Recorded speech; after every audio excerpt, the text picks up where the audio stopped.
안녕하세요. 소수합입니다. 요즘 한국 주식의 상승률이 무서울 정도로 가파른 시기인 것 같습니다. 국장 탈출은 지능순이라는 말이 있었는데 최근의 장세를 보면 국장을 하지 않는 사람이 패배자로 느껴질 정도입니다. 코스피는 어느새 4천을 바라보고 삼성전자는 10만 전자를 목전에 두고 있으며 하이닉스는 50만 원을 돌파했습니다. 저는 무역 수지를 비롯하여 각종 경제 지표가 최악이었을 때부터 코스피 지수가 대략 2,300을 왔다 갔다 할 때부터 천천히 적립식으로 모아갔습니다. 꾸준한 적립식 투자 결과 지수 투자만으로 60% 이상 상승을 하였고 현재는 폭락에 대한 공포도 없이 편안하게 보유자의 기쁨을 즐기고 있습니다. 현재 코스피 지수 투자만으로 60%가 넘는 상승 이익을 봤으니 당장 IMF 외환위기급의 폭락이 오지 않는 이상 편안하게 주식시장을 관망하며 지켜볼 수 있을 것 같습니다. 그리고 어떤 종목을 택할지에 대한 종목 선정에 대한 피로도도 없이 그냥 아무것도 하지 않고 편안하게 보유자의 특권을 누리고 있습니다. 마치 편안한 시몬스 침대에서 누워서 즐기고 있는 상황과 마찬가지인 것 같습니다. 저의 투자 포트폴리오에서 국내장의 비중을 어느 정도 가지고 있습니다. ISA 통장에는 배당주 위주로 투자하고 있는데 배당을 위한 목적이지만 시세 차익도 꽤나 크게 보고 있습니다. 배당 분리과세 관련 법안 발의 뉴스가 있을 때쯤 모아간 금융지자 회사의 수익률은 80% 이상 수익을 가져가고 있으며 각종 지주회사들과 고배당주들도 급등 테마주 못지않은 수익률을 가져가고 있습니다. IS 통장의 경우 배당금과 절세의 효과 그리고 시세 차익의 효과까지 세 마리의 토끼를 모두 잡고 있는 상황이 되겠습니다. 그리고 제가 모델 Y를 사기 위해 모아가는 키움 국내 계좌는 어느새 3,300을 돌파하여 올 연말에 계약을 할지 말지 깊은 고민에 빠지기도 하였습니다. 최근에는 삼성전자와 코덱스 200은 10% 이상 익절을 하였고 익절한 금액은 예수금으로 그냥 두기 아까워 타이거 CD 금리 투자 KIS에 잠시 파킹을 해두기 시작하며 상황을 지켜보고 있습니다. 지수가 너무 고점이라 당장 폭락하는 이슈가 생겨도 이를 방어하고 당장의 역습의 레버리지 효과까지 낼 수 있는 든든한 예비군들을 보유하고 있는 셈입니다. 그럼 지수 투자 위주로 모아가고 있는 키움 계좌 현황을 다시 살펴보겠습니다. 코덱스 200과 삼성전자 우가 주력이고 코덱스 200은 60% 이상의 상승을 이어가고 있습니다. 그리고 뒤에 TR이 붙은 ETF는 배당금을 세금 공제 없이 그대로 재투자가 이루어지고 있기에 조금 더 큰 복리의 효과를 누릴 수 있습니다. 삼성전자 우는 3년 가까이 견뎌왔는데 어느새 23%의 수익을 얻게 되었습니다. 그리고 SK 하이닉스는 지속적으로 익절을 하며 몇 개 남지 않은 주식은 271%의 수익률을 기록하게 되었습니다. 국내 우량주라 생각하는 네이버와 현대차도 꾸준히 보유하고 있습니다. 25년 현재 10월 20일 코스피는 전 세계 주요 주가 지수 중 가장 높은 수익률을 기록한 시장으로 평가받고 있습니다. 2025년 10월 20일 기준 코스피는 3,815포인트, 연초 대비 약 59% 상승하며 사상 최고치를 경신하고 있습니다. 이 상승률은 전 세계 40여 개 주요 지수 중 1위 수준이고 반도체 중심의 AI 투자분과 외국인 자금 유입이 핵심 동력이 되었던 것으로 분석하고 있습니다.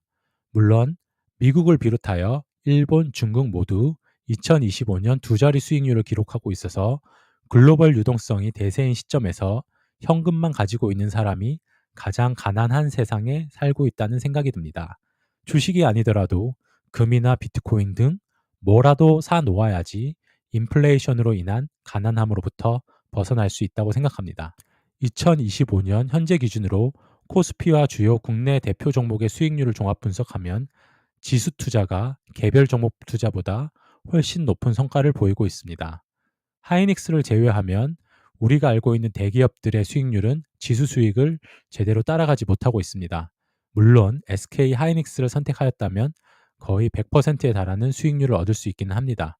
하지만 하이닉스는 등락의 변동성이 크기도 하고 한국의 많은 대기업들 중에 많은 종목들을 제외하고 하이닉스만 집중하여 투자하기 위해서는 많은 공부와 리스크까지 가져가야 하기에 몰빵하여 투자하는 용기를 가지기에는 쉽지 않을 거라 생각합니다. 만일 2차 전지나 현대자동차 혹은 삼성전자에 투자하였다면 60%에 달하는 상승률의 절반도 가져가기 어려울 수도 있습니다.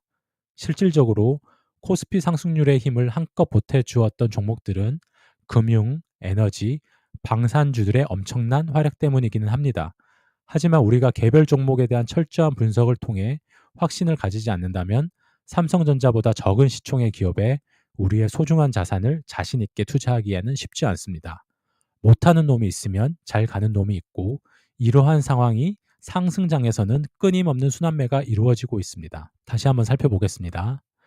코스피는 올랐는데 왜 내 계좌는 큰 이익을 못 보았을까라고 생각하는 사람이 있다고 생각합니다. 문제는 편차입니다. 방금 전에 언급했다시피 2025년 시장은 상승장이었지만 불균형한 상승이었습니다.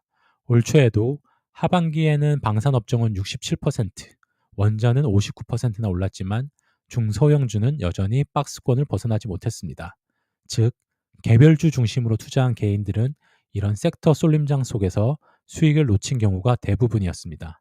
특히 AI, 반도체, 방산 같은 핫 섹터가 아니면 수익률이 지수에 훨씬 못 미치고 있는 형국이 되어버렸습니다. 그렇기 때문에 지수 투자가 초보자에게는 최적의 전략이라고 생각합니다.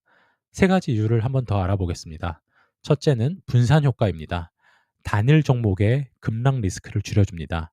2025년처럼 일부 산업만 치솟는 시기엔 지수형 ETF가 균형 잡힌 평균을 제공합니다. 둘째, 시간을 아껴줍니다. 매일 종목 뉴스와 실적을 분석하지 않아도 코스피 전체의 평균 이익 성장률을 자동으로 반영하기 때문입니다. 셋째, 복리 구조의 안정성에 있습니다. 장기적으로 시장 지수는 기업 이익 성장률에 수렴합니다. 미래를 예측하기 어려운 지금 같은 시기에는 전체 경장의 성장을 사는 것이 훨씬 더 합리적이라고 생각합니다. 하나만 샀다가 어느 날 급등해서 이익을 볼 수는 있지만 변동성을 통하여 그 타이밍을 맞추지 못한다면 개별 주식을 샀을 경우에는 오히려 더 많은 자산의 손실을 볼 수 있기 때문입니다. 2025년 후반부로 오면서 전문가들은 대세 상승장의 초입이라고 분석하고 있습니다. 반도체, 2차 전지, AI, 조선 등 한국의 주력 산업이 실적 턴어라운드 국면에 있기 때문입니다. 즉, 코스피 전체가 구조적으로 재평가되는 모습을 볼 수 있습니다. 특히나 최근에 국내 부동산 정책들을 보면 부동산을 통해 부를 축적하였던 전통적인 방식을 더 이상 쓸 수 없게 되었습니다. 1주택과 실거주라는 룰에 어긋나면 세금 및 대출 규제에 맡길 수밖에 없습니다. 한국에 몰려 있었던 자산들이 주식시장으로 흘러가길 유도하고 있습니다. 배당 정책을 비롯한 주주 환원 정책들도 지속적으로 재편되는 움직임이 보입니다. 이는 제가 만든 여러 영상들에서도 수차례 언급한 바 있습니다. 현재의 상황에서는 예적금으로 인플레이션조차 이길 수 없는 상황이 되었습니다. 현금을 가지고 있으면 지속적으로 가난해질 수밖에 없습니다.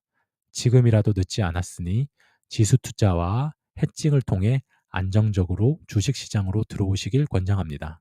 5년은 지수를 믿는 사람들의 해였습니다. 시장이 급등할 땐 지수로, 조정기엔 분할 매수로 대응하는 지혜가 바로 초보자들에게 가장 단단한 투자법입니다.